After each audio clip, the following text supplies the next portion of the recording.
بسم اللہ الرحمن الرحیم نحمدہ ونصلی علی رسولہ الکریم۔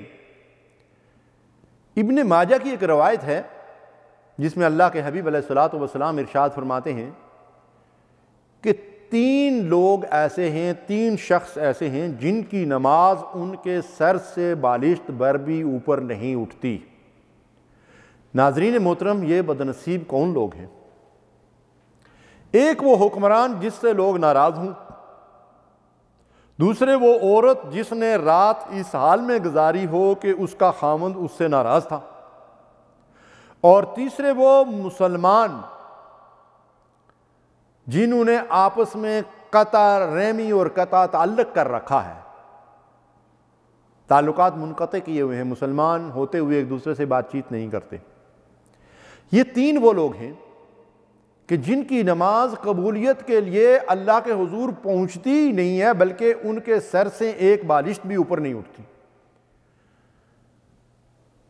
یہ کتنے بدنصیب لوگ ہیں؟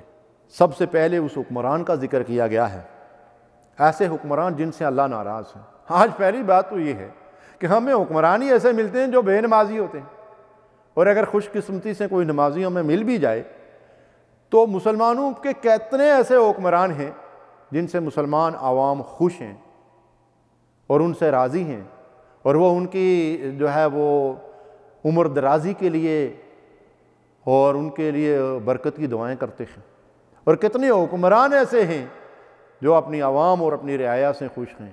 آج ہمارا حال کیا ہے؟ تو یہ جو حالات ہیں ان کی تصویر اللہ کے رسول صلی اللہ علیہ وسلم نے 14 صدیوں پہلے ہمارے سامنے رکھ دی تھی کہ عمالکم اعمالکم، جیسے تمہارے اعمال ہوں گے ویسے ہی تمہارے اوپر حکمران بھی مسلط ہوں گے۔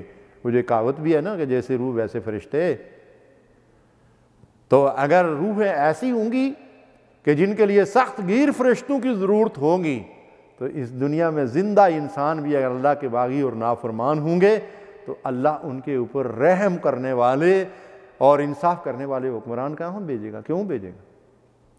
تو ہمیں ایسے حکمرانوں کی تصویر میں بلکہ اس آئینے میں اپنے چہروں کو اور اپنے اعمال کو دیکھنا چاہیے، اور ان کی اصلاح کی فکر کرنی چاہیے۔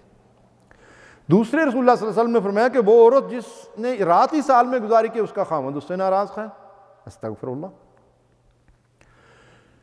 ایک مرد اور ایک عورت کا جو تعلق ہے یہ اللہ کے نزدیک بڑی اہمیت رکھتا ہے۔ ان کو آپس میں ایک دوسرے کی عزت اور احترام کرنا چاہیے، اور تعلقات کو خوشگوار رکھنا چاہیے۔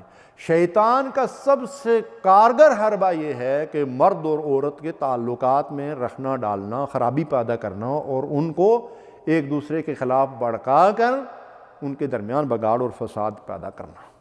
اس لیے خامدوں کو بھی اور بیویوں کو بھی اس بات سے ہمیشہ ہوشیار رہنا چاہیے کہ شیطان ان کے درمیان ایک دوسرے کے خلاف بغض اور عداوت ڈالنے میں کامیاب نہ ہو، اور جب کبھی بھی ایک دوسرے کے مزاج کے خلاف کوئی بات ہو جائے تو عفو درگزر سے کام لینا چاہیے۔ اور بالخصوص خواتین کو یہ جاننا چاہیے کہ اللہ تعالیٰ نے ان کے مردوں کا مقام، خاوند کا مقام کیا رکھا ہے۔ آپ نے وہ مشہور حدیث سنی ہوگی جس میں نبی صلی اللہ علیہ وسلم نے فرمایا کہ اگر اللہ تعالیٰ کسی انسان کے سامنے سجدہ ریز ہونے کی اجازت دیتا تو میں بیویوں کو حکم دیتا کہ وہ اپنے خاوندوں کو سجدہ کریں۔